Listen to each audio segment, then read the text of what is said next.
Hi friends, this is Thomas Shilvan. So நான் இந்த வீடியோவில் நம்ம என்ன பார்க்க போகிறோம் அப்படின்னு பார்த்தீங்கன்னா இப்போ ரீசெண்டாக எஸ்பிஐ கிளர்க் நோட்டிஃபிகேஷன் வந்திருக்கு அப்படி தானே. ஸோ அந்த எஸ்பிஐ கிளர்க் நோட்டிஃபிகேஷன் வந்ததுலேருந்து ஸ்டூடெண்ட்ஸ் வந்துட்டு நிறைய பேருக்கு வந்துட்டு டவுட்ஸ் வந்துட்டே இருக்கு ரிகார்டிங் அந்த ஆன்லைன் அப்ளிகேஷன் ரிலேட்டடாக. ஸோ அந்த அப்ளிகேஷன் ரிலேட்டடாக என்னென்னலாம் டவுட்ஸ் வருமோ என்னால் முடிஞ்ச எல்லா டவுட்ஸுமே நான் இந்த வீடியோவில் நான் கிளியர் பண்ணுறேன். ஓகேங்களா. நெக்ஸ்ட் முக்கியமான விஷயம் என்னன்னு பார்த்தீங்கன்னா இதுதான் நான் ஃபர்ஸ்ட் ஒரு வீடியோ போட்டுட்டு இருக்கேன். தட் மீன்ஸ் வந்துட்டு இந்த டூல்ஸ் எல்லாம் யூஸ் பண்ணிட்டு ஸோ என்னோட வாய்ஸோ இல்லைனா வந்துட்டு பேக்ரவுண்ட் அந்த இமேஜோட பேக்ரவுண்டில் ஏதாச்சும் உங்களுக்கு டிஸ்டர்பன்ஸ் கொஞ்சம் வேற மாதிரி சேஞ்ச் பண்ணணும் அந்த மாதிரி ஏதாச்சும் ஒரு ஃபீட்பேக் கொடுக்குறதுனா நீங்கள் தாராளமாக கொடுக்கலாம். நான் அப்கமிங் வீடியோஸில் வந்துட்டு அந்த சேஞ்சஸ்லாம் பண்ணிட்டு உங்களுக்கு நான் என்னால் முடிஞ்ச பெஸ்ட்டை நான் கொடுக்குறேன். ஓகேங்களா. சரி, நவ் இந்த வீடியோக்குள்ளே நம்ம போயிடலாம். ஃபர்ஸ்ட் எஸ்பிஐ நோட்டிஃபிகேஷன் இந்த கொரோனா டைமில் வருமா வராதான்னு சொல்லிட்டு ஏகப்பட்ட பேர் வந்துட்டு வெயிட்டிங்கில் இருந்தாங்க. ஓகேங்களா. வெயிட்டிங்கில் இருக்கும்பொழுது சரி கொரோனா வந்துருச்சு, லாக்டவுன் வேறு போட்டுட்டாங்க, இனிமேட்லாம் வந்துட்டு நமக்கு கண்டிப்பாக வந்துட்டு நோட்டிஃபிகேஷன் வராது. அந்த சுச்சுவேஷனில் இருந்த பட்சத்தில் எஸ்பிஐ எப்பயுமே வந்துட்டு நமக்கு ஒரு ஷாக்கிங்கான ஒரு கிஃப்ட் தான் தருவோம். எப்பயுமே சரி, ரிசல்ட்டாக இருக்கட்டும் எதுவாக இருக்கட்டும் எப்பயுமே வந்துட்டு அவனோட அப்ரோச்சே வேற மாதிரி தான் இருக்கும். ஸோ அதே மாதிரி தான் இப்பயும் நமக்கு வந்துட்டு ஒரு இன்ப அதிர்ச்சி மாதிரி தான் இந்த கொரோனா டைமில் வந்துட்டு பேங்கிங் ஆஸ்பிரன்ஸுக்கு ஒரு குட் நியூஸ் அப்படின்னு கூட சொல்லலாம். என்னன்னு பார்த்தீங்கன்னா ஆன்லைன் அப்ளிகேஷன் ரிஜிஸ்ட்ரேஷனை ஓப்பன் பண்ணிட்டான். எப்போன்னு பார்த்தீங்கன்னா 27/4/2021 இருந்து 17/5/2021 வரைக்கும் நீங்கள் ரிஜிஸ்டர் பண்ணலாம் அப்படின்னு சொல்லிட்டு. ஓகேங்களா. சரி, இந்த வீடியோவில் நம்ம மேக்ஸிமம் என்னென்னலாம் கவர் பண்ண போகிறோம் அப்படின்னு பார்த்தீங்க அப்படின்னா ஃபர்ஸ்ட் இன்டர் சர்க்கிள் ட்ரான்ஸ்ஃபர் இதை பற்றினது. ஓகேவா.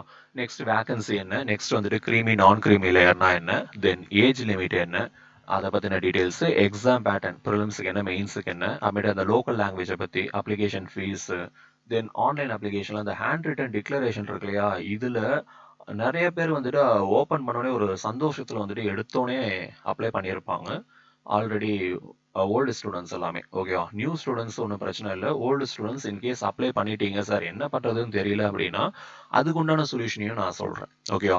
நெக்ஸ்ட் அஸ் அ ஃப்ரெஷராக எப்படி அப்ளை பண்ணுறதுனா அதுக்குண்டான ஆன்லைன் லிங்க் அந்த ஸ்க்ரீன்ஷாட் எல்லாமே நான் சொல்கிறேன். Then last year exam analysis cut off என்ன, தென் அந்த லாஸ்ட் இயர் கேட்டதை வச்சு இந்த வருஷம் என்னென்ன டாபிக்ஸ்லாம் மேக்ஸிமம் எக்ஸ்பெக்ட் பண்ணலாம் அப்படின்றதையும் இந்த வீடியோவில் நம்ம ஒன்று ஒன்றா பார்ப்போம். ஓகேவா. சரி, வீடியோ கடைசி வரைக்கும் பாருங்க. சரி, okay. First inter circle transfer அதை பற்றினா நம்ம ஃபர்ஸ்ட் டீட்டெயில பார்த்துருவோம். ஸோ இன்டர் சர்க்கிள் ட்ரான்ஸ்ஃபர் அது என்ன சார் அப்படின்னா இப்போ நமக்கு ரெக்ரூட்மெண்ட் எதுக்கு வந்திருக்கு அப்படின்னு பார்த்தீங்கன்னா கிளர்க்கு கேடரே தான். ஓகேவா. கிளர்க்கு கேட்டரியில தான் வந்திருக்கு. கிளர்க்கை பொறுத்த வரைக்கும் தட் மீன்ஸ் ஒரு பேங்க்லன்னு பார்த்தீங்க அப்படின்னா பேங்க்ல ஒரு கஸ்டமர் வந்துட்டு அதிகமாக இன்ட்ராக்ட் பண்ணக்கூடிய பர்சன் யாருன்னு பார்த்தீங்கன்னா கண்டிப்பாக வந்துட்டு கிளர்க்கு தான். ஸோ அப்போ ஒரு கஸ்டமர் இன்ட்ராக்ட் பண்ணுறாங்க அப்படின்னா அந்த கஸ்டமருக்கு தெரிஞ்ச லாங்குவேஜ் கண்டிப்பாக அந்த கிளர்க்கு கண்டிப்பாக தெரியணும் தானே. ஓகேவா. அப்போது தமிழ்நாடுல நீங்கள் அப்ளை பண்ணுறீங்க அப்படின்னா தமிழ்நாடுல மோஸ்ட் இம்பார்ட்டன்ட் லாங்குவேஜ் எதுன்னு பார்த்தீங்க அப்படின்னா ஏகப்பட்டது சொல்கிறாங்க. சரியா உள்ளே வந்துருச்சு. ஆனால் தமிழ்நாடுனா தமிழ் லாங்குவேஜ் தான். அப்போ கண்டிப்பாக அப்ளை பண்ணக்கூடிய கேண்டிடேட்ஸுக்கு தமிழ் லாங்குவேஜ் கண்டிப்பாக தெரியணும். அதை தான் அவனும் மென்ஷன் பண்ணியிருக்கான். என்னன்னு பார்த்தீங்க அப்படின்னா அந்த ரீடிங் ரைட்டிங் ஸ்பீக்கிங் அண்டர்ஸ்டாண்டிங் இந்த விஷயங்கள் எல்லாமே அந்த ஸ்டேட்டோட லாங்குவேஜ் கண்டிப்பாக நமக்கு என்ன பண்ணியிருக்கணும் தெரிஞ்சிருக்கணும். ஸோ அதனால் இப்போ நான் தமிழ்நாட்டில் நான் அப்ளை பண்ணுறேன் சார், தமிழ்நாட்டில் அப்ளை பண்ணிட்டு இப்போ எனக்கு கேரளாவில் ட்ரான்ஸ்ஃபர் வாங்க முடியுமானா கண்டிப்பாக வாங்க முடியாது. அதனால தான் there is no provision for inter circle transfer or inter state transfer அப்படின்ற ஒரு விஷயத்த அவன் தெளிவாக மென்ஷன் பண்ணிட்டான். ஏன்னா நீ இப்போ தமிழ்நாட்டில் அப்ளை பண்ணுறனா தமிழ்நாட்டில் தமிழ் தெரிஞ்சிருக்கும், யூ ஆர் எலிஜிபிள். ஆனால் இப்போ நீ போஸ்டிங்கை வாங்கிட்டு நான் திடீர்னு நான் இப்போ வந்து நான் கேரளா போகிறேன்னா கண்டிப்பாக முடியாது. ஓகேவா. இதுதான் ஃபர்ஸ்ட் விஷயம், அதை ஃபர்ஸ்ட் தெரிஞ்சுக்கோங்க. ஓகே. நெக்ஸ்ட் வேகன்சி வைஸ் பார்த்தோம் அப்படின்னா ஓகேவா. வேகன்சி வைஸ் பார்க்குறீங்க அப்படின்னா கண்டிப்பாக வந்துட்டு லாஸ்ட் இயரை விட இந்த இயர் வேகன்சி வந்துட்டு ரொம்பவே இன்க்ரீஸ் ஆயிருக்கு. ஓகேவா. சார் என்ன சார் ரொம்ப சொல்கிறீங்க, 80 தானே இன்க்ரீஸ் ஆயிருக்கு ஓவராலாக அப்படின்னா இது உங்களுக்கு நார்மலாக 80ன்ற மாதிரி தெரியும். ஆனால் ஒரு பேங்கிங் ஆஸ்பிரண்ட் ஒரு ஒரு வருஷமா ஒரு ரெண்டு வருஷமா படிச்சுட்டு இருக்காங்க அப்படின்னா அவங்களுக்கு இந்த 80ன்றதோட கவுண்ட் வந்துட்டு எவ்வளோ முக்கியன்றது நமக்கு தெரியும். ஓகேவா. ஸோ இந்த இயர் வேகன்சி பார்த்தீங்கன்னா அரௌண்ட் 473 வேகன்சிஸ் ரிலீஸ் பண்ணியிருக்காங்க. இதுதான் நோட்டிஃபிகேஷனில் கொடுத்த எக்ஸாக்ட் வேகன்சியோட டீட்டெயில்ஸ். ஓகேவா.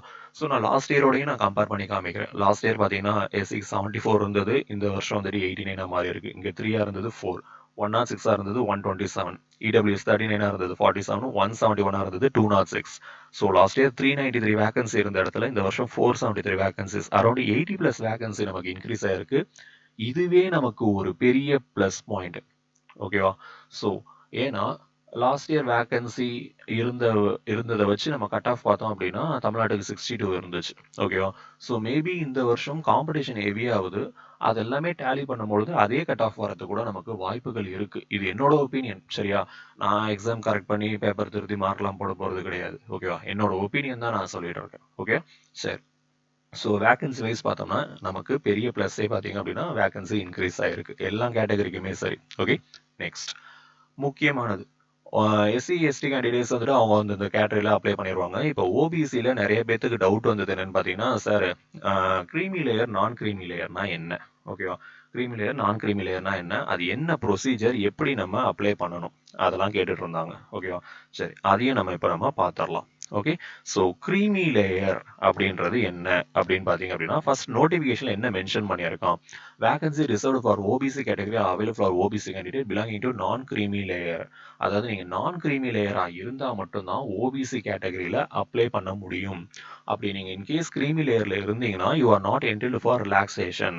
நீங்கள் வந்துட்டு க்ரீமி லேயராக இருந்தீங்க அப்படின்னா நீங்கள் வந்துட்டு ஜென்ரல் கேட்டகரியில் தான் உங்களை கன்சிடர் பண்ணுவாங்க அப்படின்னு சொல்லிட்டாங்க. ஓகேவா? ஸோ அப்போ க்ரீமி லேயர்னா என்ன, நான் க்ரீமி லேயர்னா என்ன? க்ரீமி லேயர்னா ஃபர்ஸ்ட் பார்த்துக்குவோம், அந்த ஃபேமிலியோட இன்கம் வந்துட்டு 8 லேக்ஸ் எபோவ் இருக்கணும்பா. எபோவ் 8 லேக்ஸ் இருந்துச்சு அப்படின்னா அது க்ரீமி லேயரில் வந்துடும். சரியா? நிறைய பேர் ஃபேமிலியில் வந்துட்டு என்னன்னா ஃபார்மிங் பண்ணுவாங்க. ஓகேவா? தட் மீன்ஸ் விவசாயம் பண்ணியிருப்பாங்க. அந்த விவசாயம் பண்ணும்பொழுது நிறைய ஒரு 100 ஏக்கர் அந்த மாதிரிலாம் வச்சிருக்கும் போது கண்டிப்பாக 8 லேக்ஸ் எபோவ் ப்ராஃபிட் வரும். ஓகேவா? ஆனால் அந்த ஃபார்மிங்கை வந்துட்டு நாட் இன்க்ளூடட், அந்த இன்கம் வந்துட்டு இன்க்ளூட் பண்ணிக்க மாட்டாங்க. அப்போ எதை தான் சார் இன்க்ளூட் பண்ணிக்குவாங்க, ஒரு ஃபேமிலியில் வந்துட்டு அவங்க அப்பாவும் வந்துட்டு கவர்மெண்ட் எம்ப்ளாயாக இருப்பாங்க, அவங்க அம்மாவும் கவர்மெண்ட் எம்ப்ளாயாக இருப்பாங்க, ஸோ அண்ணனும் கவர்மெண்ட் எம்ப்ளாயாக இருப்பாங்க, சித்தப்பா எல்லாருமே. அந்த ஃபேமிலியோட ஹோல் இன்கம் வந்துட்டு டோட்டலாக 8 லேக்ஸ் எபோவ் வந்துச்சுன்னா நீங்கள் வந்துட்டு க்ரீமி லேயரில் போயிடுவீங்க. நீங்கள் வந்துட்டு ஓபிசி கேட்டகரியில் அப்ளை பண்ண முடியாது. சரியா? அதுதான் இங்கே கொடுத்துருப்பேன் அந்த சார்ட்டில். அப்போ நான் க்ரீமி லேயர்னா பிலோ 8 லேக்ஸ் இருக்கணும், ஃபேமிலியோட இன்கம் எல்லாத்தையும் சேர்த்து 8 லட்சத்துக்கு உள்ளே இருக்கணும். சரியா? அதான் all family members income. Farming இதுக்கும் வந்துட்டு ஃபார்மிங் சோர்ஸ் வந்துட்டு நாட் இன்க்ளூடட். நீங்கள் விவசாயம் பண்ணுறீங்க, அது மூலிமா ஒரு லாபம் வருது அப்படின்னா அந்த இன்கம் வந்துட்டு இதில் சேர்த்துக்க மாட்டாங்க. ஸோ இந்த மாதிரி இருக்கும் பட்சத்தில் தான் நீங்கள் வந்துட்டு பெனிஃபிட்டட் இன் government released schemes competitive exams எல்லாத்துக்குமே வரும். ஸோ ஓபிசி க்ரீமி லேயரில் தான் இருக்கணும். தட் மீன்ஸ் நான் க்ரீமி லேயரில் தான் நீங்கள் இருந்தீங்கன்னா ஓபிசி கேட்டகரிக்குள்ளே வருவீங்க. சரி, இதை எப்படி சார் நம்ம அப்ளை பண்ணுறது அப்படின்னா, நியர்பை தாசில்தார் ஆஃபீஸு அப்படின்னா ரெவன்யூ ஆஃபீஸ் இதெல்லாம் போயிட்டு அதுக்குண்டான ப்ரொசீஜர் ஆன்லைன் ஆஃப்லைன் மோட் ரெண்டுமே இருக்குது. ஸோ முடிஞ்ச அளவுக்கு அப்ளை பண்ணி வாங்கிடுங்க. சார் இல்லை சார் நான் வந்துட்டு நார்மல் க்ரீமி லேயர்லேயே இருந்துக்கிறேன், நான் ஓப்பன் கேட்டகரியிலே பார்ட்டிசிபேட் பண்ணிக்கிறேன்னா ஒன்றும் பிரச்சனை கிடையாது. ஓகேவா? ஸோ இதுதான் டீட்டெயில். இன்கேஸ் இதை மீறி உங்களுக்கு ஏதாச்சும் டவுட் இருந்துச்சுன்னா நீங்கள் கீழே கமெண்ட் பண்ணுங்கள், இல்லைனா நம்ம குரூப்லேயே கூட போடுங்க லேர்ன் வித் லோட்டஸில். நான் வந்துட்டு டவுட்ஸ் வந்துட்டு நான் கிளியர் பண்ணுறேன். எனக்கு தெரிஞ்சதை கேட்டு நான் கிளியர் பண்ணுறேன். ஓகேங்களா? சரி, ஓகே. நெக்ஸ்ட் என்ன அப்படின்னு பார்த்தீங்கன்னா எலிஜிபிலிட்டி க்ரைட்டீரியா. எலிஜிபிலிட்டி க்ரைட்டீரியா பொறுத்த வரைக்கும் தட் மீன்ஸ் ஏஜ் லிமிட் இருக்கு இல்லையா, ஏஜ் லிமிட் வந்துட்டு 20 இயர்ஸ்க்கு மேலே இருக்கணும், 28 வயசுக்கு உள்ளே இருக்கணும் as per the date of birth. Okay, date of birth கொடுத்துருக்கோம். சரியா? இந்த டேட்டு இந்த மாதிரிலாம் இருக்கணும் அப்படின்னு சொல்லிட்டு. சரி, ஓகே. நெக்ஸ்ட் எஸ்சி எஸ்டி கேண்டிடேட்டாக இருந்தால் ரிலாக்ஸேஷன் எத்தனை வருஷம்னு பார்த்தீங்கன்னா 5 இயர்ஸ்ப்பா. ஓபிசினா 3 இயர்ஸ். ஓகே, இப்போ 20னா 28+3. அதே மாதிரி பிடபிள்யூடினா 10 இயர்ஸ். அதே மாதிரி எஸ்சியாக இருந்தால் 28+5 32 33. ஓகேவா? இந்த மாதிரி வந்துட்டு இந்த ரிலாக்ஸேஷன்லாம் இருக்குது. இந்த ரிலாக்ஸேஷன்லாம் யூஸ் பண்ணிக்க வேண்டியது தான். இன்கேஸ் ஏஜ் முடிஞ்சிருந்துச்சு அப்படின்னா இந்த ரிலாக்ஸேஷனை யூஸ் பண்ணிக்கலாம். இன்கேஸ் சார் எனக்கு டேட்டு முடிஞ்சிருச்சு அப்படின்னா ஒன்றுமே பண்ண முடியாது. ஸோ பார்த்துக்கலாம். இதை விட வந்துட்டு நெக்ஸ்ட் எஸ்பிஐபிஓலாம் வரும். ஓகே, ஸோ எதுக்கும் ஃபீல் பண்ண வேணாம், நமக்கு உண்டான ஆப்பர்ச்சுனிட்டிஸ் நிறையா இருக்குது. சரியா? இது உங்களுக்கு கிடைக்கல அப்படின்றதுக்காக ஃபீல் பண்ணாதீங்க, இதை விட பெஸ்ட்டாகவே உங்களுக்கு நல்லாவே கிடைக்கும். அதனால் வந்துட்டு இந்த ஏஜ் லிமிட்டில் இருக்கவங்க ரிலாக்ஸேஷன் இருந்துச்சு அப்படின்னா அதையும் பார்த்து நம்ம ப்ராப்பராக அப்ளை பண்ணிக்கோங்க. Okay, next exam selection procedure. நமக்கு இந்த செலெக்ஷன் ப்ரொசீஜர் இருக்கு இல்லையா, எஸ்பிஐ தான் வந்துட்டு எந்த ஒரு எக்ஸாமாக இருந்தாலும் சரி, ஐபிபிஎஸ்ஸாக இருக்கட்டும், எந்த ஒரு பேங்கிங் எக்ஸாமாக இருந்தாலும் எஸ்பிஐ தான் வந்துட்டு பிள்ளையார் சொல்லி போடுற ஆள். இவன் எஸ்பிஐ என்ன பேட்டர்ன் ஃபாலோ பண்ணுறானோ அதே பேட்டர்னை தான் மேக்ஸிமம் ஃபாலோ பண்ணுவாங்க. ஆனால் எஸ்பிஐ கொஞ்சம் டிஃப்ரெண்ட்டாக என்ன பண்ணுவான்னு பார்த்தீங்க அப்படின்னா, இந்த எக்ஸாம் டைமிங்கு மார்க்ஸ் எல்லாமே சேம். ஆனால் இவன் என்ன முக்கியமான விஷயம் என்னன்னு பண்ணுவான்னு பார்த்தீங்க அப்படின்னா, இந்த செக்ஷன் வைஸ் மார்க் இருக்கு இல்லையா, அதை மெயின்டைன் பண்ண மாட்டான். ஃபார் எக்ஸாம்பிள் இப்போது ஐபிபிஎஸ்ல வரேன். ஓகேவா? இப்போ ஐபிபிஎஸ் அப்படின்னா இப்போ ஆப்டிடியூட்னா ஒரு மினிமம் நீங்க 6 மார்க் ஆச்சும் எடுத்துருக்கணும் அவுட் ஆஃப் 35. ரீசனிங்ல வந்துட்டு மினிமம் ஒரு 8 மார்க்ஸ் ஆச்சும் எடுத்துருக்கணும். அதே மாதிரி இங்கிலீஷ்ல பாத்தீங்க அப்படின்னா மினிமம் ஒரு 4 மார்க்ஸ் ஆச்சும் எடுத்துருக்கணும் அவுட் ஆஃப் 30. இந்த மாதிரி மினிமம் செக்ஷனல் மார்க்ஸ் வந்து நீங்க கம்பல்சரி எடுத்திருக்கணும். எதுலன்னு பாத்தீங்கன்னா ஐபிபிஎஸ்ல. ஆனா எஸ்பிஐல இந்த மாதிரி நீங்க எடுக்கணும்னு அவசியம் கிடையாது. ஓகேவா? அதுதான் அவன் சொல்லியிருக்கான். ஸோ அப்போ 30க்கு இப்போ நீங்க இங்கிலீஷ் கொஞ்சம் வீக் அப்படின்னா தெரிஞ்ச கொஸ்டினை மட்டும் அட்டன் பண்ணுங்க. சரியா? சார் நான் 1 மார்க் தான் சார் எடுக்கிறேன் இங்கிலீஷ்ல அப்படின்னா பிரச்சனையே கிடையாது. ஏன்னா இங்க செக்ஷனல் மார்க் கிடையாது, ஓவரால் மார்க் மட்டும்தான். அப்புறம் முக்கியமான விஷயம், நெகட்டிவ் மார்க் இருக்கு. அதாவது இப்போ நீங்க ஒரு 10 கொஸ்டின் கரெக்ட் ஆகுறீங்க. ஸோ ஒரு கொஸ்டின் தப்பாச்சு அப்படின்னா எவ்வளோ மார்க் மைனஸ் ஆகும்னு பார்த்தீங்கன்னா 0.25 மார்க் உங்களுக்கு மைனஸ் ஆகும்பா. ஓகேவா? இப்போ ஃபார் எக்ஸாம்பிள் இப்போ 10 கொஸ்டின்ஸ் நீங்க அட்டன் பண்றீங்க. ஓகேவா? இதுல கரெக்ட் பாத்தீங்க அப்படின்னா 6 கொஸ்டின், ராங் எவ்வளோன்னு பார்த்தீங்கன்னா 4 கொஸ்டின். அப்போ உங்களோட மார்க் 6 வருமானு கேட்டா 6 கண்டிப்பா வராது. 4 கொஸ்டினா ஒரு கொஸ்டினுக்கு எவ்வளோ 0.25 0.25 into 4 எவ்வளோன்னு பார்த்தீங்கன்னா 1 மார்க்கா. அப்போ 6 minus 1 எவ்வளோன்னு பார்த்தீங்கன்னா 5 மார்க்ஸ் தான் உங்களுக்கு வரும். ஸோ நெகட்டிவ் இருக்கு பேங்க் எக்ஸாம்ல. அதனால தெரியாத கொஸ்டினை தயவு செஞ்சு அட்டன் பண்ணாதீங்க. ஓகேவா? அட்டன் பண்ணாதீங்க. நீங்க எடுத்த மார்க் மைனஸ் ஆகிறதுக்கு நிறையவே பாசிபிலிட்டிஸ் இருக்கு. ஓகேவா? நெக்ஸ்ட், சரி இப்போ செக்ஷனல் கட் ஆஃப் இல்லைன்னு சொல்லிட்டீங்க. அப்போ எப்படி தான் சார் செலக்ட் பண்ணுவோம் அப்படின்னா, இப்போ ஃபார் எக்ஸாம்பிள் இப்போ ஓபிசி கேட்டகரியில் இப்போ மொத்தமாக 300 வேகன்சி அப்படின்னா இங்க மென்ஷன் பண்ணியிருக்கான் பாருங்க. Approximately 10 times the number of vacancies வந்துட்டு மெயின்ஸுக்கு கூப்பிடுவோம். அப்போ இது ஒரு பார்ட் 300னா அப்போ 10 பார்ட்ஸ் எவ்வளோன்னு பார்த்தீங்க அப்படின்னா 3000 மெம்பர்ஸ். ஸோ மார்க் எப்படின்னு பார்த்தீங்கன்னா டிசெண்டிங் ஆர்டரில் மென்ஷன் பண்ணுவோம். இப்போ ஓபிசி கேட்டகரின்னு பார்த்தீங்க அப்படின்னா ஓபிசியில் அப்ளை பண்ணுறவங்க ஃபர்ஸ்ட் மார்க் ஒருத்தன் 80 எடுத்திருக்கான் அப்படின்னா இந்த 80ல இருந்து அப்படியே டிசெண்டிங் ஆர்டரில் வருவாங்க. அப் டு இந்த 3000 மெம்பர்ஸ் வரைக்கும் யார் வந்துட்டு இந்த 3000 மெம்பர் வந்துட்டு லாஸ்ட்டாக வந்துட்டு இப்போ 64 மார்க் எடுத்திருக்கான் அப்படின்னா இந்த 64 தான் வந்துட்டு ஓபிசியோட கட் ஆஃபாக இருக்கும். 64 அண்ட் 64 எபோவ் எடுத்தவங்க வந்துட்டு ப்ரிலிம்ஸ்ல இருந்து மெயின்ஸுக்கு போவோம். இதுதான் வந்துட்டு selection procedure for prelims to mains. ஓகேங்களா? சரி, நெக்ஸ்ட் மெயின்ஸ் பார்த்தீங்க அப்படின்னா மெயின்ஸுக்கும் அதே மாதிரி செக்ஷனல் டைமிங்லாம் இருக்கு. இந்த மெயின்ஸை பொறுத்த வரைக்கும் நான் ப்ரிலிம்ஸ் முடிஞ்சதுக்கு அப்புறம் நான் மெயின்ஸுக்கு தனியாகவே ஒரு வீடியோ முடிஞ்சா நான் போடுறேன். சரிங்களா? இப்போ நம்ம மேக்ஸிமம் வந்துட்டு ப்ரிலிம்ஸ் தான் கான்சன்ட்ரேட் பண்ணணும். அதனால தான் நான் வந்துட்டு இந்த ப்ரிலிம்ஸை ஃபோக்கஸ் பண்ணுறேன். இருந்தாலும் நான் சொல்லிடுறேன், இதுவும் அதே மாதிரி தான். என்னன்னு பார்த்தீங்கன்னா நெகட்டிவ் மார்க் இருக்கு. நெகட்டிவ் அதே தான் 1/4 ஆஃப் த மார்க் தான். ஓகேவா? 1/4 ஆஃப் த மார்க் அவன் மென்ஷன் பண்ண மாதிரி தான். Okay, 1/4 of the mark assigned for the question. அதே மாதிரி வந்துட்டு இதுலயும் வந்துட்டு மினிமம் மார்க்லாம் கிடையாது. தட் மீன்ஸ் வந்துட்டு செக்ஷனல் மார்க்லாம் கிடையாது. ஓகேவா? Section wise mark will not be maintained mention பண்ணியிருக்காங்க பார்த்தீங்களா? ஸோ ப்ரிலிம்ஸ்லயும் மெயின்ஸ்லயும் வந்துட்டு செக்ஷனல் கட் ஆஃப் கிடையாது. இதுதான் எஸ்பியில் இருக்கக்கூடிய மிகப்பெரிய அட்வான்டேஜ். ஆனால் ஐபிபிஎஸ் போனீங்கன்னா எல்லாத்துலேயுமே செக்ஷன் வைஸ் கட் ஆஃப் இருக்கும். ஓகே, சரி, next opted language, local language சொன்னாலையா? சரி, இப்போ நீங்கள் தமிழ்நாடு அப்ளை பண்ணுறீங்க அப்படின்னா அந்த பேங்க்குக்கு எப்படி நீங்கள் வந்துட்டு தமிழ் தெரியும் நம்ம ஐடென்டிஃபை பண்ணுவான்னு பார்த்தீங்க அப்படின்னா முக்கியமாக வந்துட்டு உங்களோட 10th அப்படி இல்லைன்னா 12th சர்டிஃபிகேட்டில் நீங்கள் வந்துட்டு தமிழ் கண்டிப்பாக படிச்சிருக்கணும். ஓகேவா? தமிழ் கண்டிப்பாக படிச்சிருக்கணும். சரி சார், நான் ஃப்ரெஞ்சு எடுத்திருக்கேன். ஓகேவா? ஃப்ரெஞ்சு எடுத்திருக்கேன். இப்போ நான் 10த்லயோ 12th மார்க் ஷீட்லயோ வந்துட்டு எனக்கு தமிழ் இல்லை சார், அப்போ நான் என்ன சார் பண்ணுறது அப்படின்னா ஒன்றும் கிடையாது. அந்த லாங்குவேஜை வந்துட்டு நீங்கள் லேர்ன் பண்ணிடணும். லேர்ன் பண்ணிட்டு after provisional selection but before ஜாயினிங்க்கு முன்னாடி உங்களுக்கு அந்த லோக்கல் லாங்குவேஜ் கண்டிப்பாக தெரிஞ்சிருக்கணும். டெஸ்ட் பண்ணுவோம். இன்கேஸ் உங்களுக்கு தெரியல அப்படின்னா உங்களோட அப்பாயின்மெண்ட்டை கேன்சல் பண்ணுறதுக்கும் வாய்ப்புகள் இருக்கு. அதனால வந்துட்டு மேக்ஸிமம் வந்துட்டு தமிழ்நாடு தான் அப்ளை பண்ண போறாங்க. சரியா? இது சில கேசஸ் தான். சில பேர் வந்துட்டு பிறந்ததுல இருந்தே தமிழ் படிச்சிருக்க மாட்டாங்க. வீட்லயே வந்துட்டு ஃப்ரெஞ்சு எடுத்திருப்பாங்க, இல்லைன்னா வந்துட்டு ஹிந்தி எடுத்திருப்பாங்க. இந்த மாதிரிலாம் அந்த மாதிரி இருக்கவங்களுக்கு தான் இந்த ப்ராப்ளம். இது ரொம்ப ரேர் கேசஸ் தான்.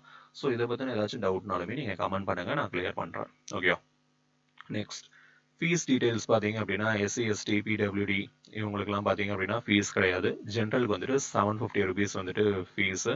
இது எதுவுமே வந்துட்டு ரீஃபண்டபிள் கிடையாது, எல்லாமே நான் ரீஃபண்டபிள் தான். ஒன்ஸ் நீங்கள் பே பண்ணிட்டீங்க அப்படின்னா அதுக்கப்புறம் வந்துட்டு திரும்பலாம் இது பண்ண முடியாது. ஓகேவா? Next online filling application. ஓகேவா? என்னென்னலாம் நமக்கு முக்கியமாக தேவை எக்ஸாம் அப்ளை பண்ணுறதுக்கு முன்னாடி முக்கியமாக இந்தந்த விஷயங்களெல்லாம் ஃபஸ்ட்டு எடுத்து வச்சுக்கோங்க. ஓகேவா? என்னென்ன சார் அப்படின்னா ஃபர்ஸ்ட் ஃபோட்டோகிராஃப். ஓகேவா? ஃபோட்டோகிராஃப் கண்டிப்பாக தேவை. சரி, ஃபோட்டோகிராஃப் எப்படி சார் இருக்கணும்? ஃபோட்டோகிராஃபு 4.5 சென்டிமீட்டர் into 3.5 சென்டிமீட்டர் சைஸ்ல இருக்கணும். அட் த சேம் டைம் ரீசெண்டா எடுத்த பாஸ்போர்ட் சைஸ் போட்டோவா இருக்கணும். ஓகேவா? சரி, போட்டோ எடுக்கிறோம் சார், கலர் போட்டோவா பிளாக் அண்ட் ஒயிட் ஆனா கலர் போட்டோ தான் நீங்க எடுத்துருக்கணும். At the same time sir next நிறைய டவுட் வரும் இல்லையா, அந்த டவுட் எல்லாத்தையுமே அவன் கிளியர் பண்ணியிருப்பான். இப்போ பார்த்தீங்க அப்படின்னா சார், அப்போ ஃபோட்டோ எடுக்கிறோம், அப்போ பேக்ரவுண்ட் என்ன சார் இருக்கணும் அப்படின்னா ப்ரிஃபரபிளி ஒயிட் பேக்ரவுண்ட் அப்படின்னு சொல்லியிருக்கான். சரியா? ஸோ சார் இன்கேஸ் நான் ப்ளூ பேக்ரவுண்ட் எடுத்துட்டேன்னா என்ன சார் பண்ணுறது? ஒன்றும் பிரச்சனை கிடையாது, உன் மூஞ்சி ப்ராப்பராக தெரிஞ்சா போதும். சரியா? ஸோ ஒயிட் இருந்தால் பெட்டர். ஓகே, நெக்ஸ்ட் வேற முக்கியமான இம்பார்ட்டன்ட் இந்த ரெட் ஐலாம் சொல்லியிருப்பான், அதெல்லாம் மேட்டர் கிடையாது. சரியா? டைமென்ஷன் இதை பார்த்துக்கோங்க, 200 into 230 pixel. At the same time நீங்க என்ன கேமரால வேணாலும் எடுத்துக்கோங்க. சரியா? நீங்க கேமரால எடுத்தீங்கன்னா கண்டிப்பா ஒரு 20 MB ஆச்சும் வரும். அவ்வளோ பெருசுலாம் இருக்கக்கூடாது. நீங்க அந்த போட்டோவை கம்ப்ரஸ் பண்ணணும். எவ்வளோ சைஸ்க்குன்னு பார்த்தீங்கன்னா 20 கேபில இருந்து 50 கேபிக்குள்ள இருக்கணும். இப்படி கம்ப்ரஸ் பண்ணும் போது உங்க ஃபேஸ் கிளியரா இருந்தா போதும். சரியா? அட் த சேம் டைம் முக்கியமான விஷயம், colour photo, preferably white background. சரியா? ஒயிட் பேக்ரவுண்ட் இருக்கிறதுனால ஒயிட் ஷர்ட் போட்டுட்டுலாம் போய் போட்டோ எடுக்காத, ஒண்ணுமே தெரியாது. சரியா? அதுக்கு தகுந்த மாதிரி கலர் ஷர்ட் போட்டுட்டு போங்க. தென் போட்டோவோட சைஸ் 20 கேபில இருந்து 50 கேபிக்குள்ள தான் இருக்கணும். ஓகேவா? நெக்ஸ்ட் வேற என்னன்னு பாத்தீங்க அப்படின்னா, நெக்ஸ்ட் இந்த சிக்னேச்சர், வேற left and thumb impression, then hand written declaration, இதெல்லாம் தான் இம்பார்ட்டன்ட். இப்போ அடுத்த ஸ்லைட்ல அதையும் நம்ம பார்த்துடலாம். ஓகேவா? நெக்ஸ்ட் இந்த லெஃப்ட் அண்ட் தம்பு இம்ப்ரெஷன் இருக்கு இல்லையா, இந்த தம்பு இம்ப்ரெஷனும் ரொம்ப முக்கியம். இந்த தம்பு இம்ப்ரெஷனும் உன்னோடதா தான் இருக்கணும். சரியா? அதையும் அவன் தெளிவா மென்ஷன் பண்ணியிருக்கான் நோட்டிஃபிகேஷன்லேயே. முடிஞ்ச நோட்டிஃபிகேஷனை ஃபுல்லா படிச்சு பாருங்க, தெரியும். ஓகேவா? என்ன சொல்லியிருப்பான் அப்படின்னு பார்த்தீங்க அப்படின்னா, ஸோ அதுவும் வந்துட்டு 140 into 60 பிக்சல். இப்போ நீங்கள் அப்ளை பண்ணுறீங்கன்னா உங்களோட தம்பு இம்ப்ரெஷன் தான் இருக்கணும், லெஃப்ட் தம்பு இம்ப்ரெஷன். அதோட சைஸும் எவ்வளோ இருக்கணுமா? 10 கேபில இருந்து 20 கேபி தான் இருக்கணும். Next thumb impression, put left thumb impression white paper. At the same time அந்த தம்பு இம்ப்ரெஷன் பார்த்தீங்க அப்படின்னா பிளாக் ஆர் ப்ளூ இங்க் எதில் வேணாலும் இருக்கலாம். சில பேர் ஆர்வ கலரில் பிளாக்ல வச்சுட்டு பதறுவானுங்க. சரியா? அந்த மாதிரிலாம் பதற வேணாம். உங்களுக்காண்டியே blue or black, your choice. நீங்கள் பாட்டுக்கு ஆர்வ கலரில் ரெட்லலாம் வச்சிடாத. சரியா?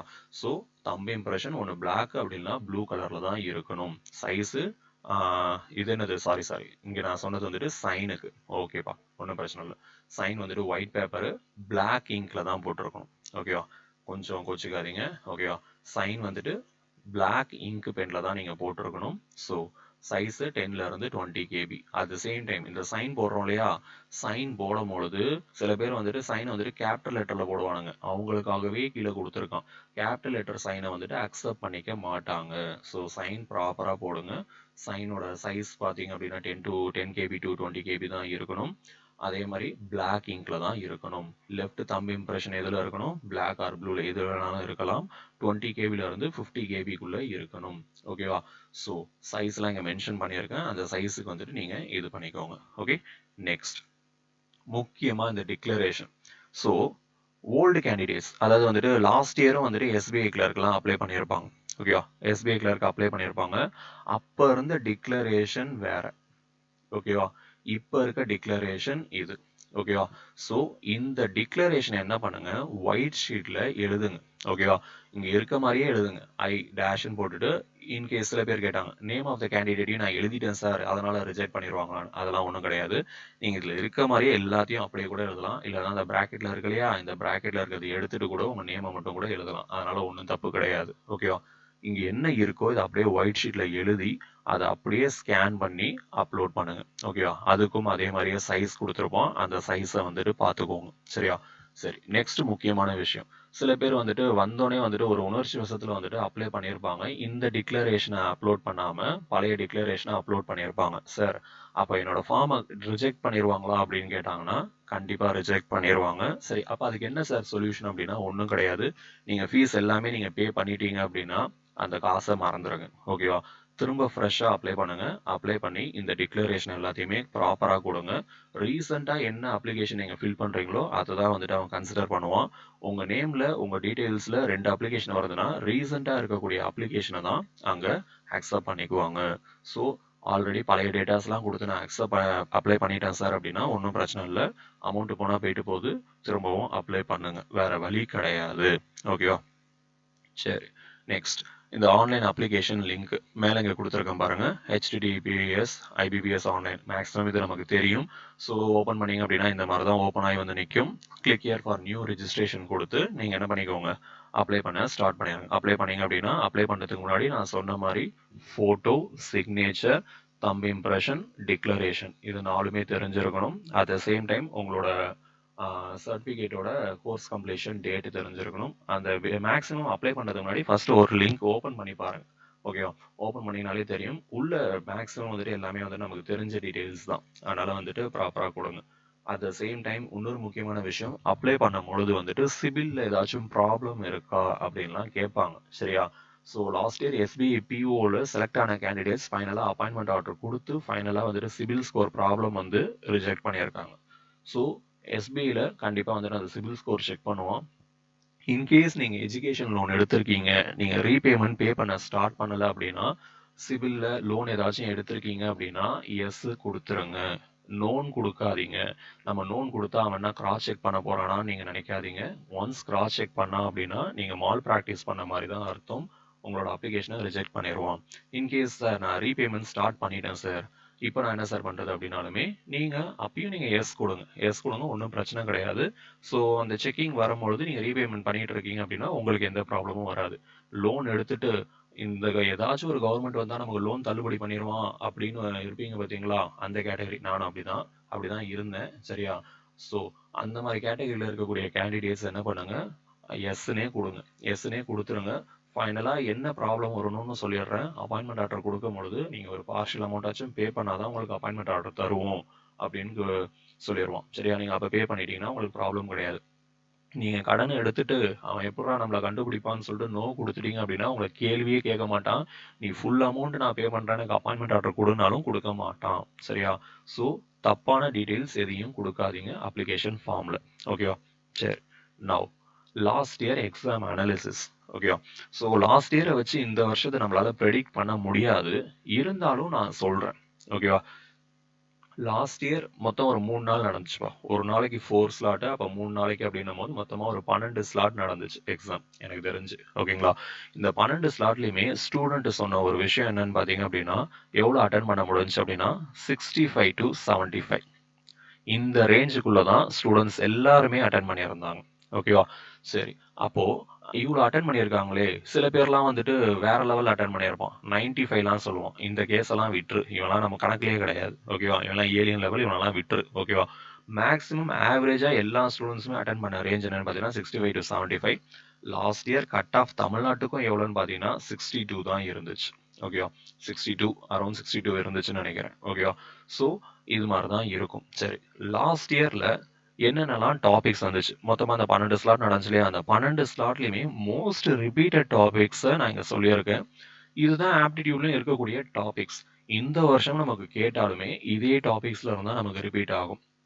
ஸோ அஸ் அ ஃப்ரெஷராக நீங்கள் இருக்கீங்க, நான் சார் இப்போ தான் சார் நான் ப்ராக்டிஸ் பண்ண போகிறேன் அப்படின்னா, இப்போ நான் சொல்கிற இந்த டாபிக்ஸை ஸ்பீட் டெஸ்ட்டில் போட்டு பாருங்கள். ஸ்பீட் டெஸ்ட்னா என்ன சார், நான் எவ்ரிடே வந்துட்டு லேர்ன் வித் லோட்டஸில் வந்துட்டு ஷெடியூலில் போட்டுட்டு இருப்பேன். ஸ்பீட் டெஸ்ட்னு சொல்லிட்டு அந்த குரூப்பில் வந்துட்டு மேக்ஸிமம் எல்லா பிடிஎஃப்மே அதில் அவைலபிளாக இருக்குது. ஓகேவா? ஸோ அந்த இதை போட்டு பாருங்கள். ஓகேவா?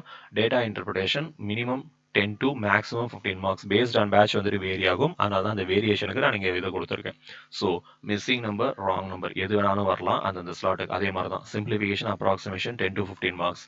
இன்கேஸ் சிம்பிளிஃபிகேஷன் அப்ராக்சிமேஷன் ரெண்டுமே வருது அப்படின்னா சிம்பிளிஃபிகேஷன் 5 மார்க், அப்ராக்சிமேஷன் 5 மார்க் இப்படி வரும். இல்லை சிம்பிளிஃபிகேஷன் மட்டும் வருது அப்படின்னா டோட்டலாக 10 மார்க்ஸில் கேட்போம். மேக்ஸிமம் கிளர்க்கை பொறுத்த வரைக்கும் சிம்பிளிஃபிகேஷன் தான் வரும். சில ஸ்லாட்டுக்கு அப்ராக்சிமேஷன் வரும். ஏன்னா எல்லா ஸ்லாட்டுக்கும் ஒரே மாதிரி கேட்க முடியாது இல்லையா? ஸோ குவாட்ராட்டிக்கு, அரித்மெட்டிக் ப்ராப்ளம்ஸ் 10 to 15 மார்க்ஸ் கிட்டக்க வரும். ஓகேங்களா? சரி. இப்போ நான் ஃப்ரெஷர் சார், இப்போ நான் எப்படி சார் நான் மார்க் இன்க்ரீஸ் பண்ணுறது, எனக்கு அரித்மெட்டிக் டாப்பிக்கே எனக்கு வராது அப்படின்னா மினிமம் நான் சொல்கிறேன், டிஏயில் மினிமம் மார்க்கே ஒரு 10 மார்க்ஸ் வச்சுக்கோங்க. ஓகேவா? மிஸ்ஸிங் நம்பர் கண்டிப்பாக 5 மார்க், சிம்பிளிஃபிகேஷன் கண்டிப்பாக 10 மார்க். ஓகேவா? ஸோ இதை மட்டுமே பாருங்க. இதில் பார்த்தீங்க அப்படின்னா கண்டிப்பாக ஒரு 25 மார்க்ஸ். 35க்கு 25 அப்படின்றது ரொம்ப பெரிய விஷயம். சரியா? ஸோ இதில் நீங்கள் வீக்காக இருக்கீங்க அப்படின்னா இதை மட்டும் கொஞ்சம் ஸ்பீட் டெஸ்ட் போட்டு ரெகுலராக ப்ராக்டிஸ் பண்ணுங்க. என்ன சார் ஸ்பீட் டெஸ்ட் என்ன பண்ணணும் அப்படின்னா, இப்போ ஒரு 10 கொஸ்டின் இருக்கா, 3 மினிட்ஸ் டைம் செட் பண்ணி அந்த 3 மினிட்ஸ்ல அந்த 10 கொஸ்டினை போட ட்ரை பண்ணுங்க. சரியா? ரெகுலரா போட்டுக்கிட்டே இருங்க. வேற வேற செட் எடுத்து போட்டுக்கிட்டே இருங்க. அப்பதான் உங்களுக்கு ஸ்பீடு இன்க்ரீஸ் ஆகும். அங்கேயும் உங்களுக்கு ஸ்பீடு வரும். சரியா? ஸோ ஆப்டிடியூட்ல லாஸ்ட் இயர்ல கேட்ட டாபிக்ஸ் இந்த வருஷமும் நான் எக்ஸ்பெக்ட் பண்ணக்கூடிய டாபிக்ஸ்ல இதெல்லாமே இருக்கு. சரியா? ஸோ இது எல்லாத்தையுமே நீங்க ஸ்பீட் டெஸ்ட்ல போட்டு பாருங்க. அரித்மெட்டிக் டாபிக்ல பொறுத்த வரைக்கும் என்ன பண்ணிக்கோங்க சார், இப்போ எனக்கு வந்துட்டு மென்சுரேஷனே தெரியாது சார், எனக்கு வரவே வராதுன்னா அதை விட்டுரு. ஓகேவா? உனக்கு என்ன தெரியுதோ அந்த டாபிக்ஸ் மட்டும். உனக்கு இப்போ செலக்டிவா ஒரு 6 டாபிக் தான் தெரியுது. ஃபார் எக்ஸாம்பிள் பர்சன்டேஜ் தெரியும் சார், ப்ராஃபிட் அண்ட் லாஸ் தெரியும் சார், எஸ்ஐசிஐ தெரியும் சார், எஸ்ஐ அண்ட் சிஐ தெரியும், தென் டைம் அண்ட் ஒர்க் தெரியும், தென் ட்ரெயின் தெரியும், போட்டு தெரியும். அப்படின்னா இந்த டாப்பிக்கை மட்டும் தெளிவா பார்த்துட்டு போ. இந்த டாபிக்ல இருந்து மட்டும் கொஸ்டின் வந்து அட்டன் பண்ணு. மென்சுரேஷன் தெரியல அப்படின்னா அங்க போயிட்டு எக்ஸாம்ல மென்சுரேஷன் வந்துருச்சுன்னு சொல்லிட்டு அங்க போயிட்டு நான் என் திறமையை காமிக்கிறேன்னு காமிக்காத. எக்ஸாம் அதோட திறமையை காமிச்சிரும். சரியா? ஸோ அதனால வந்துட்டு உனக்கு எது வீக்கோ அதை அங்க போய் தயவு செஞ்சு அட்டன் பண்ணாத. அப்செட் ஆயிருவா எக்ஸாம்ல. ஓகேவா? ஸோ ஆப்டிடியூடோட ஃபெமிலியர் டாபிக்ஸ் தான் இது. நீங்க வேணாலும் அனாலிசிஸ் பண்ணி பாருங்க. Last year cut off analysis, exam அனாலிசிஸ்லாம் எடுத்து பாருங்க. இந்த டாபிக்ஸ் இல்லாம எதுவுமே இருக்காது. அதே மாதிரி தான் இப்போ ரீசனிங். ரீசனிங்லயும் பாத்தீங்க அப்படின்னா மேஜர் பார்ட் எதுன்னு பாத்தீங்க அப்படின்னா முக்கியமா அந்த பசில் தாங்க. ஓகே, முக்கியமா என்னன்னு பாத்தீங்கன்னா இந்த பசில் அண்ட் சிட்டிங் அரேஞ்ச்மெண்ட் தான். இந்த பசில் அண்ட் சிட்டிங் அரேஞ்ச்மெண்ட் இருக்கு பாத்தீங்களா, இதுதான் வந்துட்டு 10 to 15 மார்க்ஸ் கிட்ட வரும். என்னென்னலாம் பசில் சிட்டிங் அரேஞ்ச்மெண்ட் கேட்டாங்களோ எல்லாத்தையுமே நாங்கள் எடுத்து போட்டுட்டேன். இந்த மாடல்ஸ் தான் ஃபெமிலியரா கேட்ட டைப்ஸ், ரிப்பீட்டடா கேட்ட டைப்ஸ். ஸோ லாஸ்ட் இயரை வச்சு வராதுன்னு சொல்றீங்களே, அப்புறம் எப்படி சார்னா என்னதான் பேட்டர்ன் சேஞ்ச் பண்ணாலும் 90% இல்லைன்னா ஒரு 80% வச்சுக்கோங்களேன். சரி 70% வச்சுக்கோ. 70% லாஸ்ட் இயர் என்ன பேட்டர்ன் ஃபாலோ பண்ணாங்களோ அந்த பேட்டர்ன் தான் வரும். நியூ பேட்டர்னாலும் ஒரு 30% வேணா சேஞ்ச் ஆக சான்சஸ் இருக்கு. ஸோ அதனால லாஸ்ட் இயர் கேட்ட எல்லா மாடல்ஸுமே நான் இங்கே லிஸ்ட் அவுட் பண்ணியிருக்கேன். Rectangular based sitting arrangement, circular sitting arrangement, floor based, 8 floor, month, square, linear, box based puzzle, linear, இந்த மாதிரி தான். இந்த ஆர்டர்ல தான். அதுவும் ரொம்ப ரிப்பீட்டடா லாஸ்ட் இயர் வந்தது என்னன்னு பார்த்தீங்கன்னா order and ranking based puzzle. மொத்தம் அந்த 12 ஸ்லாட்ல, ஓகேவா, 12 ஸ்லாட்ல எல்லா ஸ்லாட்லயுமே மேக்ஸிமம் ஸ்லாட்ல இந்த order ranking based puzzle last year வந்துருந்துச்சு. மேபி இங்க கொடுத்துருக்கக்கூடிய இந்த டாபிக்ஸ்ல இந்த வருஷம் maybe in case box based puzzle இருக்கு இல்லையா, இந்த வருஷம் மேக்ஸிமம் எல்லா ஸ்லாட்டுக்குமே வரதுக்கு பாசிபிலிட்டிஸ் இருக்க வாய்ப்புகள் இருக்கு. இந்த மாதிரி ஏதாச்சும் இதுல இருக்கக்கூடிய மாடல்ஸ்ல ஏதாச்சும் ஒன்று ஃபெமிலியரா கேட்கக்கூடிய வாய்ப்புகள் இருக்கு. ஸோ அதனால இதெல்லாம் தான் லாஸ்ட் இயர் கேட்ட மாடல்ஸ். ஸோ இனிமேட்டு ரெகுலரா நீங்க ப்ராக்டிஸ் பண்ணும்போது இந்த மாடல்ஸையும் போட்டு பாருங்க. நெக்ஸ்ட் ஆல்ஃபா நியூமரிக் சீரீஸ் நமக்கு தெரியும். தென் இன்இக்வாலிட்டிஸ் தெரியும், எம்ஓடின்னு சொல்லுவாங்க. ஆல்பாபெட் சீரீஸ், கோடிங் டிகோடிங் கண்டிப்பா வரும். அதே மாதிரி மிஸ்லினியஸ்ல பாத்தீங்கன்னா blood relation, direction, order ranking, சிலாயிசம் கண்டிப்பா வரும். சிலாயிசம்ல கண்டிப்பா சொல்லணும் அப்படின்னா என்ன பேட்டர்ன், என்ன மாடல்ல கண்டிப்பா வரும்னு பாத்தீங்கன்னா ஒன்லி ஃபியூ. இந்த ஒன்லி ஃபியூ கண்டிப்பா வரும். அதனால வந்துட்டு இந்த மாடலை பார்த்துக்கோங்க. சரியா? பேசிக்கா ஒரு 5 கொஸ்டின்ல வந்துட்டு மினிமம் ஒரு 2 கொஸ்டினாச்சும் ஒன்லி ஃபியூ வச்சு கண்டிப்பா வரும்பா. அதனால வந்துட்டு அதை பார்த்துக்கோங்க. இதுதான் ரீசனிங்ல ஃபெமிலியரா கேட்ட டாபிக்ஸ். அதே மாதிரியே இங்கிலீஷ்க்கும் நான் வரேன். இங்கிலீஷ் பார்த்தீங்க அப்படின்னா கண்டிப்பா ரீடிங் காம்ப்ரிஹென்ஷன் வரும். கண்டிப்பா வேற வழியே கிடையாது. அந்த ரீடிங் காம்ப்ரிஹென்ஷனும் சார் என்ன சார் எக்கனாமிக் ரிலேட்டடா கொஞ்சம் ஹை லெவல்ல கேட்பானா அப்படின்னா கண்டிப்பா அப்படிலாம் கிடையாது. ஸ்டோரி பேஸ்ல தான் கேட்போம். சரியா? ஒரு ராஜா கதை அந்த மாதிரி தான். மேக்ஸிமம் ஈஸியா புரிஞ்சுக்கிற மாதிரி தான் இருக்கும். சரியா? அதனால 10 கொஸ்டின் கண்டிப்பா கேரண்டி. அந்த 10 மார்க்குமே இங்கிலீஷ் நான் ரொம்ப வீக் சார் அப்படின்னா படிச்சு பார்த்தீங்கனாலே ஒரு 3 கொஸ்டின் அட்டன் பண்ற மாதிரி இருக்கும். அந்த கொஸ்டின் அட்டன் பண்ண போதும். எரர் டிடெக்ஷன் எவ்ரிடே ரெகுலரா வந்துட்டு குரூப்ல இப்போ நான் ஒரு டெய்லி 10 கொஸ்டின்ஸ் நான் போட்டுட்டு இருக்கேன். அந்த கொஸ்டின்ஸை பாருங்க. அதுல மேக்ஸிமம் ரிப்பீட்டட் எரர்ஸ் தான் வரும். அதனால அது ஒன்றும் பிரச்சனை இல்லை. சிங்கிள் ஃபில்லர்ஸ் ஈஸி தான். சரியா? ஆவரேஜ் ஸ்டூடெண்டே படிச்சு பார்க்கும்போதே அட்லீஸ்ட் 1 or 2 கொஸ்டின்ஸ் ஆச்சும் அட்டன் பண்ற மாதிரி தான் இருக்கும். சென்டென்ஸ் ரீஅரேஞ்ச்மெண்ட் சார், நான் இப்போ பேசுறது இங்கிலீஷ் வீக்கா இருக்கக்கூடிய ஸ்டூடெண்ட்ஸுக்கு தான். சரியா? மேக்ஸிமம் இங்கிலீஷ்ல ஆவரேஜ் ஸ்டூடெண்ட்ஸ் தான் அதிகம். அதனால நான் ஆவரேஜ்க்கே நான் பேசுறேன். ஓகேவா? சென்டென்ஸ் ரீஅரேஞ்ச்மெண்ட்ல ஃபர்ஸ்ட் சென்டென்ஸும் லாஸ்ட் சென்டென்ஸும் கண்டிப்பா நம்மளால ஃபைண்ட் அவுட் பண்ண முடியும். அப்போ இதுல ஒரு 2 மார்க். ஓகேவா? மினிமம் கேரண்டிக்கு தான் நான் பேசிட்டு இருக்கேன். அதே மாதிரி க்ளோஸ் டெஸ்ட் கண்டிப்பா வந்துட்டு ஆர்டிக்கலை வச்சு இந்த மாதிரிலாம் ஒரு கொஸ்டின் வரும். ஸோ இதுல ஒரு மார்க் வச்சுக்கோங்க. வேர்ட் ரீப்ளேஸ்மெண்ட் வரும், வேர்ட் யூசேஜ் வரும், ஸ்பெல்லிங் எரர்ஸ் வரும். சரியா? வேர்டு கொடுத்துருப்போம். ஓகேவா? ஏதாச்சும் ஒரு வேர்டை கொடுத்துட்டு அந்த வேர்டை வந்துட்டு தப்பா கொடுத்துருப்போம். அந்த வேர்டை கரெக்ட் பண்ற மாதிரி இதுல ஒரு 2 மார்க். இப்படி நீங்க பொறுக்கி போட்டாலே மினிமம் வந்துட்டு 10 to 12 மார்க்ஸ் நீங்க எடுக்கலாம். ஓகேவா? ஸோ இங்கிலீஷ்ல மினிமம் மார்க்ஸ் ஸ்கோர் பண்றது மேட்டர் கிடையாது. இப்போ நமக்கு என்னன்னு பார்த்தீங்க அப்படின்னா, லாஸ்ட் இயர் கட் ஆஃப் வந்துட்டு 62 பிளஸ் இருந்துச்சு. ஓகேவா? மினிமம் 62 இருந்துச்சு. ஓகேவா?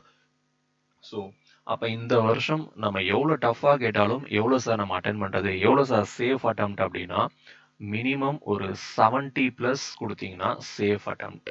ஓகேவா? 70 பிளஸ் நீங்க குடுத்துட்டீங்க வித் 95% அக்யூரசி அப்படின்னா, நீங்க கண்டிப்பா நீங்க என்ன பண்ணலாம்னு பார்த்தீங்க அப்படின்னா, மெயின்ஸுக்கு ப்ரிப்பேர் பண்ண ஸ்டார்ட் பண்ணிறலாம். ஓகேவா? இது எல்லாமே என்னோட அசம்ப்ஷன் தான். சார் நான் 70 குடுக்கல 60 தான் சார் அட்டெண்ட் பண்ணியிருக்கேன் அப்படின்னாலுமே, எக்ஸாம் முடிச்சா தான் சொல்ல முடியும். இருந்தாலும் நான் சொல்றேன் 70 பிளஸ் குடுத்துட்டீங்கன்னா சேஃப் அட்டெம்ப்ட். ஓகேவா? ஸோ அதனால இப்பல இருந்தே பிராக்டிஸ் பண்ணுங்க. அந்த 70 மார்க்ஸ் 70 கொஸ்டின் அட்டெண்ட் பண்றதுக்கு என்னென்னலாம் சூஸ் பண்ணி நம்ம பார்க்கணும் அப்படின்றத. ஓகேவா? ஸோ இங்க நான் சொல்றது எல்லாமே என்னோட ப்ரெடிக்ஷன் தான். ஸோ ஆனா எக்ஸாம்ல பாத்தீங்க அப்படின்னா ஒன்ஸ் ப்ரிலிம்ஸ் முடிஞ்சாதான் தெரியும். மேபி இங்க நான் 70 கொடுத்துருக்கேன். மேபி இப்போ கொஸ்டின் வந்துட்டு ரொம்ப மாடரேட் லெவல்ல போயிருச்சு அப்படின்னா 55 கொடுத்தாலே குட் அட்டெம்ப்ட்ன்ற லெவல் வரும். ஸோ ஒன்ஸ் எல்லா ஸ்லாட்டுமே எக்ஸாம் முடிஞ்சிருச்சு அப்படின்னா நான் அதுக்கும் ஒரு வீடியோ போட்டு நான் சொல்றேன். சரிங்களா? ஸோ இந்த வீடியோல வந்துட்டு என்னால முடிஞ்ச சில டவுட்ஸ், சரி எப்படி படிக்கிறது, என்னென்ன டாபிக்ஸ் நம்ம கான்சன்ட்ரேட் பண்றது எல்லாமே நான் சொல்லியிருக்கேன்னு நினைக்கிறேன். அட்லீஸ்ட் கொஞ்சமாச்சும் யூஸ்ஃபுல்லா இருக்கும் தான் நான் நம்புறேன். சரியா? யூஸ்ஃபுல்லா இருந்துச்சு அப்படின்னா உங்க ஃப்ரெண்ட்ஸுக்கு ஏதாச்சும் டவுட் இருந்துச்சுன்னா இந்த வீடியோவையும் ஷேர் பண்ணுங்க. சரியா? ஸோ ரெகுலரா படிக்க ஸ்டார்ட் பண்ணுங்க. இன்னும் கரெக்டா 37 டேஸ் இன்னியோட சேர்த்து 37 டேஸ் இருக்குன்னு நினைக்கிறேன். ஸோ பிளான் பண்ணி படிங்க. ரொம்ப ஸ்ட்ரெயின் பண்ணி படிக்காதீங்க. ஓகேவா? 12 மணி நேரம் 18 மணி நேரம்லாம் நான் படிப்பேன் சார்லாம் படிக்காத. ஓகே? ஸோ முடிஞ்சா ஸ்மார்ட் ஒர்க் பண்ணு. ஓகே? ஒரு 3 ஹவர்ஸ் படிச்சாலும் டெடிகேட்டடா படி. அது போதும். ஓகேவா? ஸோ டைம் வேஸ்ட் பண்ணாதீங்க. டைம் லிமிட்டடா தான் இருக்கு. சார் இப்போ மே மந்த் எலெக்ஷன் முடிஞ்சதுக்கப்புறம் லாக்டவுன் போடுவாங்களா? போட்டுட்டு போறான். ஒன்றும் பிரச்சனை கிடையாது. நோட்டிஃபிகேஷன் வந்தது வந்தது தான். எக்ஸாம் நடக்க போறது தான். சரியா? ஏன்னா லாஸ்ட் இயர் வந்துட்டு மார்ச் மாசம் ப்ரிலிம்ஸ் நடந்துச்சு. ஓகேவா? ப்ரிலிம்ஸ் முடிஞ்சோடனே லாக்டவுன் போட்டாங்க. ரிசல்ட் விடவே இல்லை. எப்போ விட்டான்னு பார்த்தீங்கன்னா ஐ திங்க் செப்டம்பர்ல தான் ரிசல்ட் விட்டான்னு நினைக்கிறேன். எஸ்பிஐ கிளர்க்கு ரிசல்ட் அக்டோபர்ல எக்ஸாம் நடந்துச்சு. நவம்பர்ல போஸ்டிங் போட்டுட்டான். ஸோ நோட்டிஃபிகேஷன் வந்துருச்சு. இனிமேட்டு டிலே ஆச்சுன்னா உனக்கு ப்ளஸ். நிறைய படிக்க டைம் இருக்கு. நல்லா படிங்க. Okay? All the best guys. So இதான் என்னோட ஃபர்ஸ்ட் வீடியோவும் நான் சொல்லியிருந்தேன். ஸோ வாய்ஸ் ப்ராப்ளம் ஏதாச்சும் ப்ராப்ளம் இருந்துச்சுன்னா கமெண்ட் பண்ணுங்க. நான் நெக்ஸ்ட் ஸ்லைடில் வந்துட்டு நான் கரெக்ட் பண்ணிக்கிறேன். ஓகேங்களா? சரி, ஓகே கைஸ். தேங்க்யூ. நெக்ஸ்ட் வீடியோவில் நம்ம மீட் பண்ணலாம். ஓகே? தேங்க்யூப்பா.